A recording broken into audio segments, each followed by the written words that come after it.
comment passer de la religion comme facteur de paix à la religion comme facteur de violence.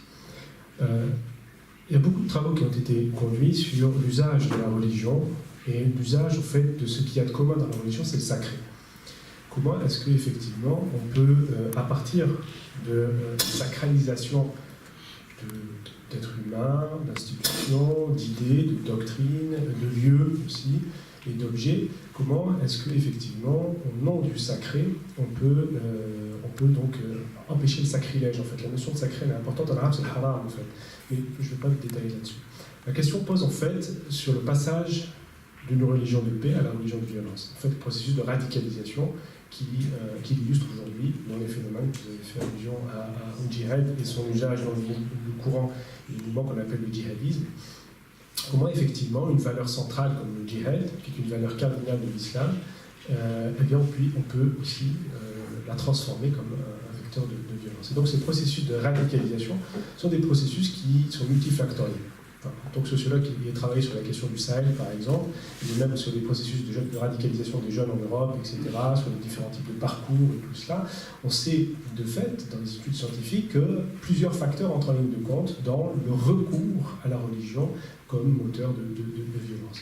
Et donc, encore une fois ici, comme pour la Bible, et comme pour tous les textes sacrés, les enseignements et les doctrines, ici ou ailleurs, quelles que soient les religions d'ailleurs, effectivement, les hommes ont cette liberté de les interpréter au gré des contextes et des intérêts, des intentions qui les animent. Et contrairement peut-être à une espèce d'idéalisme qui voudrait que tous les êtres humains soient des anges, eh bien non, certains êtres humains sont aussi dotés d'esprit, pour utiliser toujours le lexique religieux, démoniaque, maléfique, satanique, ce que vous voulez. Mais en tout état de cause, dans le Coran par exemple, l'islam enseigne que le nefs, l'âme humaine, elle a au moins 3 types de dispositions possibles. Il y a le nefs amara bissou, cette âme en fait, qui est instigatrice au mal. Il y a des êtres humains, vous l'avez dit par exemple dans les témoignages qui sont faits, qui sont porteurs individuellement, mais aussi parfois jusqu'à transmettre ça collectivement, d'un message de haine, quand vous avez affaire à des mouvements génocidaires par exemple, ou à la radicalisation, au djihadisme dans certaines régions, c'est véritablement des dynamiques de violence extrême, qui sont intérieures. C'est des gens qui sont en souffrance terrible et au nom de cette souffrance-là, veulent faire souffrir le monde entier. Parce que parfois, même de manière beaucoup plus triviale, le mal n'est pas nécessairement quelque chose que l'homme rejette ou refuse. Il suffit de penser au sadomasochisme, par exemple. Il y a des êtres humains qui aiment la souffrance, qui veulent souffrir, etc. Donc ça, c'est vraiment de manière très anecdotique et triviale. Et l'idée, c'est de se dire qu'à un moment donné aussi, ce penchant pour le mal, ce penchant pour la violence, etc., il est aussi humain, peut-être trop humain, comme dirait l'autre. Donc il y a ici, effectivement, plusieurs processus et facteurs, des questions sociales, des questions psychologiques, des facteurs politiques aussi, des facteurs idéologiques en particulier qui vont faire la synthèse en fait de la légitimation du recours à la violence à travers et par la religion. Donc comment faire en sorte de ne pas passer d'une religion, de l'usage pacifique de la religion à un usage belliqueux et guerrier? Eh bien, ni plus ni moins, c'est un travail de promotion et d'éducation à la religion et aux religions en général. En tant que sociologue et par exemple, les sciences sociales permettent de déconstruire un certain nombre de clichés et d'images très simplistes qu'on peut avoir de la religion pour montrer toute la complexité du phénomène religieux. Et ça, on a besoin de l'enseigner, même à l'école publique. L'enseignement du fait religieux, et non pas l'enseignement des théologies religieuses ou des croyances religieuses, mais le fait religieux doit pouvoir faire l'objet d'un enseignement dans nos écoles, nous ici en France par exemple, où on ne peut pas continuer à faire en sorte que dans la réalité quotidienne de nos jeunes, quelle que soit leur conditions sociales, classe sociale, origine ethnique, religieuse et autres, etc., faire en sorte que dans l'école, qui est l'institution qui fabrique la paix sociale, qui fabrique la cohésion sociale et le lien social, on ne puisse pas enseigner justement ce qu'est le religieux pour permettre aux jeunes de ne pas faire l'objet de manière très vulnérable et fragile parfois à des processus de radicalisation. Donc il y a un vrai travail qui est celui-ci commun et collectif à l'ensemble des citoyens français que nous sommes pour ce qui est de notre pays et qui doit se faire par les institutions publiques qui sont les nôtres, à l'aide aussi des institutions religieuses de notre pays.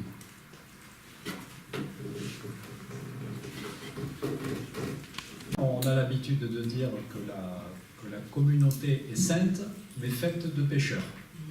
Autrement dit, quelques-uns peuvent agir si négativement que la religion est instrumentalisée et que voilà. Alors il y a beaucoup de garde-fous dans l'Église, mais on se rend compte qu'au cours de l'histoire, les erreurs qui se sont produites sont le fait d'hommes qui n'avaient pas une intention droite. Généralement, quand on s'éloigne de l'Évangile, quand on s'éloigne de la recherche authentique de la volonté de Dieu, et quand il y a collusion avec le pouvoir, avec les autorités, il y a toutes les chances de faire en fausse route et d'instrumentaliser la religion et de la faire sombrer de la paix vers la violence, c'est sûr.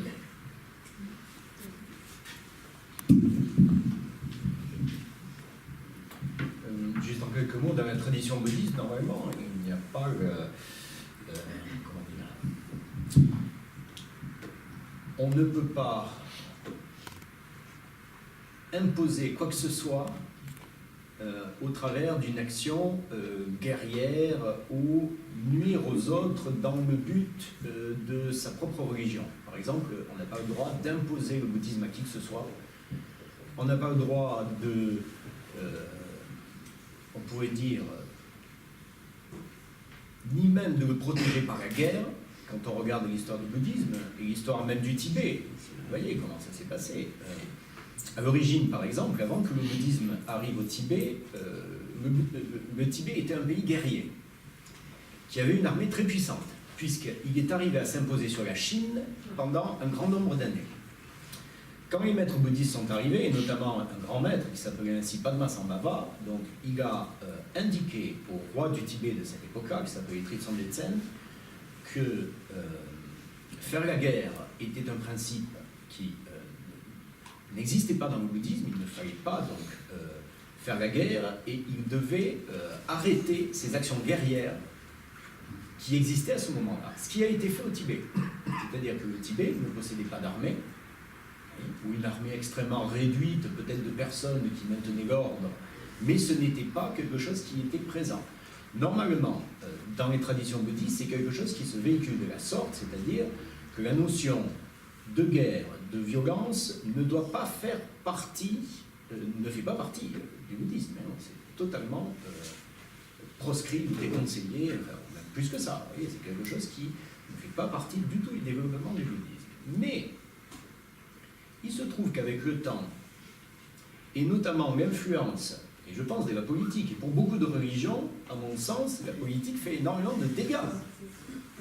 Et c'est, comme vous le disiez, dans votre présentation historique que j'ai trouvée très instructive sur le christianisme, comment, finalement, la domination politique arrive à rentrer dans une religion et va utiliser et justifier ces actes au travers d'une religion qui, normalement, en est dépourvue. Dans le bouddhisme, il n'y a pas eu trop d'interventions dans ce sens-là, à part, il est connu, quelques périodes au Japon, où il y a eu ainsi la mise en main de la politique sur certains monastères bouddhistes.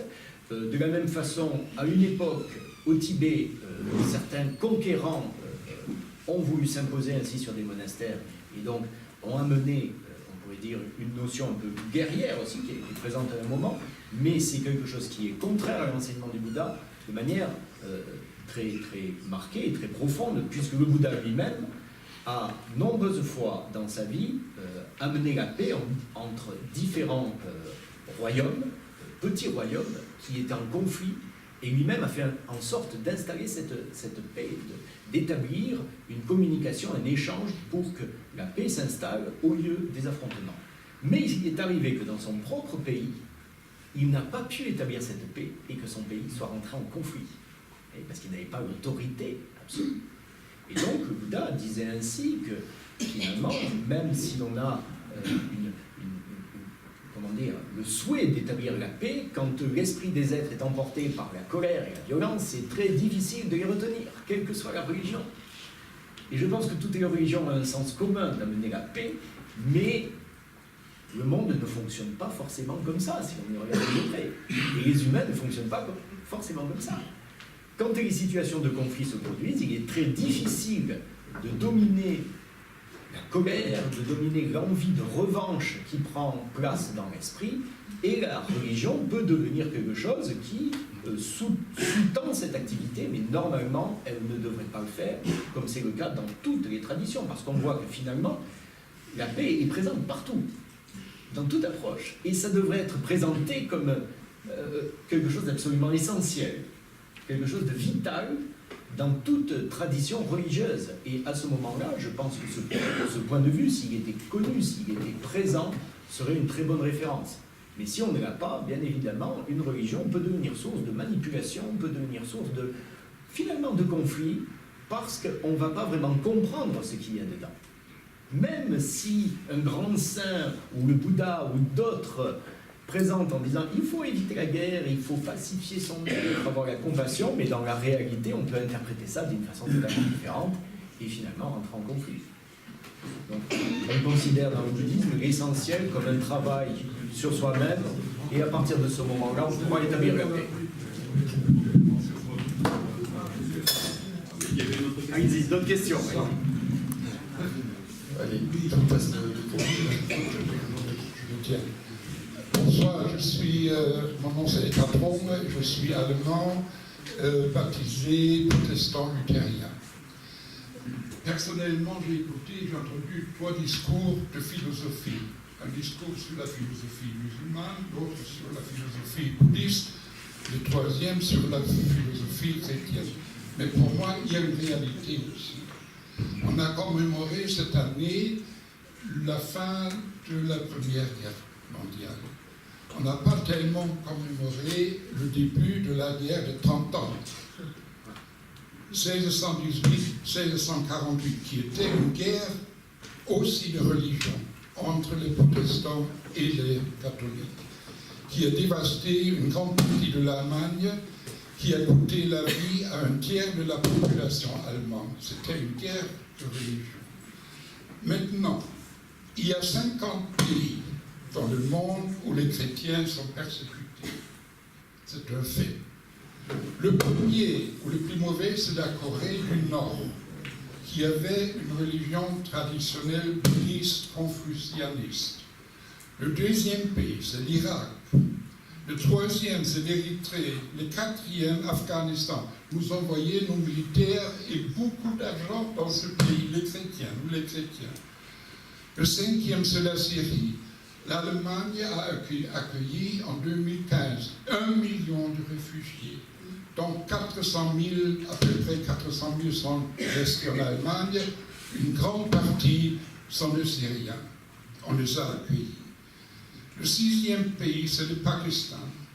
Le septième, Somalie. Le huitième, le Soudan. Le neuvième, Iran. Le 10e, Libye. Et maintenant, donc ça sont les faits. Et je me permets de citer quelques phrases de nos livres sacrés. D'abord avec les Écritures chrétiennes. Dans cette mesure, c'est une meilleure alliance que Jésus est devenu le garant. Hébreux 7, 22. En réalité, c'est un ministère bien supérieur qui lui revient, car il est médiateur d'une bien meilleure alliance, dont la Constitution repose sur de meilleures promesses. Si en effet, cette première alliance, c'est l'alliance, la première avait été sans reproche, non, je dois le... parce que c'est important, non, je dois le lire. Bon, c'est bien. Donc vous voyez ça dans les Écritures chrétiennes, vous avez une citation, dans les Corans aussi. Voilà ceux qui suivent une voie indiquée par le Seigneur, voilà ceux qui sont heureux. Quant aux incrédules, il est vraiment indifférent pour eux que tu les avertisses ou que tu ne les avertisses pas. Ils ne croient pas. Dieu a mis un son sur leur cœur et sur leurs oreilles, un voile sur les yeux, et un terrible châtiment les attend. Il y a quand même dans les Écritures, même aujourd'hui, des textes qui n'incitent pas à la paix, qui incitent à la séparation entre les religions. Ça, c'est le point que je veux faire. Merci. Donc on va laisser les intervenants répondre. Donc, je vais reformuler la question, puis après je vous passerai le micro. Je pense que la question en fait c'est, il y a apparemment de manière objective dans les textes des différentes religions des écrits sur lesquels on peut s'appuyer pour justifier les guerres. Qu'est-ce que vous pensez de cette intervention? Je passerai la parole au monsieur après. Si dans les textes il y a des références équivoques, ambiguës, etc., il faut donc une juste herméneutique de ces textes pour ne pas faire dire aux Saintes Écritures n'importe quoi, n'importe qui, n'importe comment. En tout cas, c'est ce qu'aujourd'hui l'Église catholique essaie de faire. Hein, rechercher le cœur du message, voir en quoi l'Évangile aujourd'hui est un levier pour la paix. Hein, la paix des cœurs et la paix dans le monde. Ça, c'est évident aujourd'hui. Hein. Personne ne peut, aujourd'hui, dans l'Église catholique, instrumentaliser l'Évangile pour faire du mal à quiconque, ou pour séparer, ou pour détester son frère. Mais peut-être ça s'est fait dans l'histoire, ça, même sûrement. Vous voulez compléter peut-être? Non, oui, j'ai rapidement, pour confirmer effectivement ce qui est dit ici pour le Coran, pour n'importe quel texte, encore une fois, on l'a dit tout à l'heure, n'importe quel texte peut faire l'objet d'interprétations diverses, variées, contradictoires, vous pouvez faire dire tout ce que vous voulez au texte. Donc ce qui va primer en fait, quand on vous parlait des guerres de religion, c'est extrêmement intéressant. D'ailleurs, c'est de constater qu'à un moment donné, dans l'histoire de l'humanité, les guerres qui ont été les plus meurtrières n'ont pas été faites au nom des religions, mais au nom d'idéologies qui ont l'apparence religieuse. Ce qu'on a appelé en sociologie d'ailleurs les religions séculaires, que ce soit le communisme, le nazisme et d'autres formes d'idéologies comme le capitalisme aujourd'hui, ou d'autres types d'idéologies qui ont vocation à dominer les peuples, à dominer les hommes et à fabriquer de la famine, à fabriquer des morts qui peuvent être plus spectaculaires comme celle d'Hiroshima ou plus discrètes comme les 6000 enfants qui meurent par jour de faim. Donc il y a effectivement, l'être humain est capable de produire des systèmes, et donc raison pour laquelle les guerres, à proprement parler, elles n'ont jamais été conduites pour les religions, au sens où elles ont été menées pour le message des religions, qui est un message de paix, indéniablement. Pourquoi? Par contre, c'est politiquement. C'est-à-dire que même les guerres religieuses en Europe, quand vous regardez qui les conduisait, qui les menait, etc., c'était des raisons politiques. Il y avait des princes, des alliances, tout ce que vous voulez, etc. Le religieux va venir comme légitimation des ambitions politiques. Je parle par exemple du sunnisme et du chiisme. Ça va être la même chose. Dans la tradition musulmane, il y a jusqu'à aujourd'hui encore, dans le bassin levantin, des affrontements entre l'Iran et l'Arabie Saoudite, par exemple, qui sont des enjeux géostratégiques dans lesquels le religieux va venir pour habiller et masquer et légitimer des modes de violence à des fins politiques, économiques, etc., etc.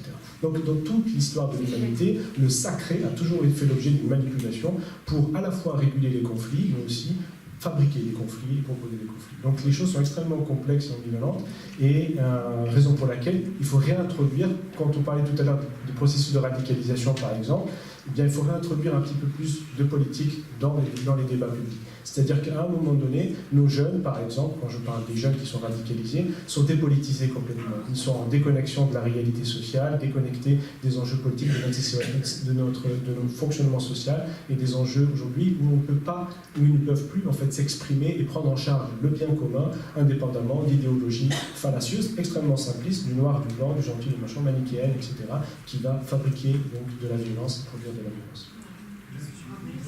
Merci.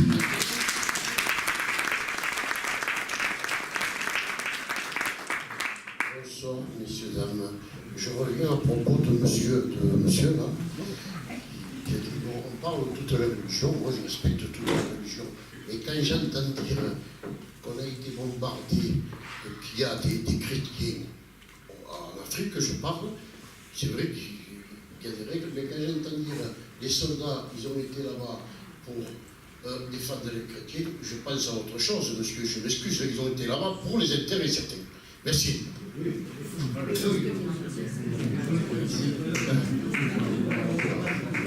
il y a des souliers sur la gauche. On va prendre dans l'ordre.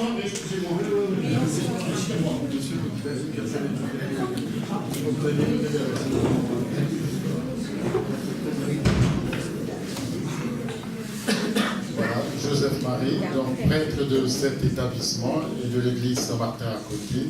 Merci pour vos différents éclairages qui nous ont permis de sortir de nos différentes chapelles pour nous rencontrer, nous renforcer, nous conforter dans notre recherche de paix. Alors, ma question part d'un constat. Il y a quelques jours, dans cet établissement, des jeunes ont joué une pièce de théâtre dans laquelle on voyait, puisque cet établissement a été un endroit pour accueillir les blessés à l'hôpital militaire pendant la guerre ici. Donc on a vu des jeunes jouer une pièce de théâtre, et dans cette pièce de théâtre, j'avais remarqué qu'il y avait pas mal quand même de jeunes filles qui jouaient le rôle d'infirmières pour soigner les blessés. Et puis, mon deuxième constat revient par rapport à tout ce que le panel de nos intervenants. Je constate qu'il y a 3 hommes qui se parlent et puis 2 hommes qui ont présenté la soirée. Je ne vois aucune femme.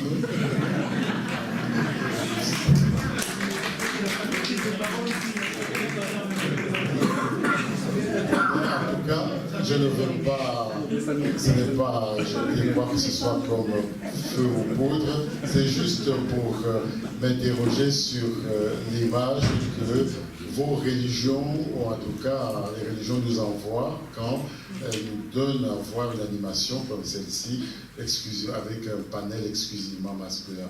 Mon troisième constat, avant ma question, est que quand je regarde la communauté chrétienne, en tout cas dans laquelle je suis, et quelques-unes aussi, je vois bien que les femmes sont majoritaires dans ces assemblées. Ma question est donc celle-ci. Dans l'intitulé « Les religions comme un chemin vers un parcours vers la paix », pensez-vous que les femmes ont un rôle dans ce parcours? Si oui, quel pourrait être, selon vous, différentes religions, ce rôle des femmes? Merci.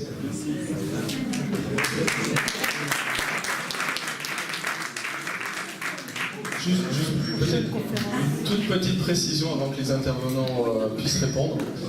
C'est vrai que c'est quelque chose à quoi on n'a pas fait attention au niveau des intervenants. Donc il n'y a pas de parité. Par contre, je voulais tout de même vous signaler que la prochaine intervention interreligieuse organisée par l'AIR sera précisément sur la place de la femme dans l'espace religieux.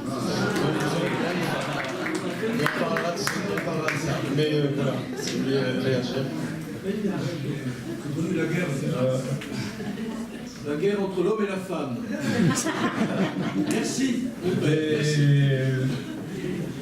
Pour ce qui est des chrétiens, il y a dans la salle des femmes qui ont étudié la théologie, qui s'y connaissent bien et qui auraient pu magnifiquement parler à ma place. En ce qui me concerne, je fais avec ce que la nature m'a donné. Et on m'a invité tel quel, alors je suis venu avec ce que je suis.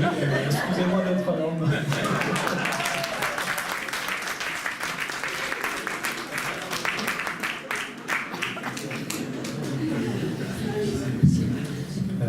Pour ma part, je veux juste essayer de répondre à votre question sur le rôle des femmes. Le rôle des femmes dans ce parcours vers la paix. Effectivement, dans la tradition musulmane, de toute façon, le statut de la femme, il fait l'objet d'énormément de clichés, de stéréotypes qui sont dus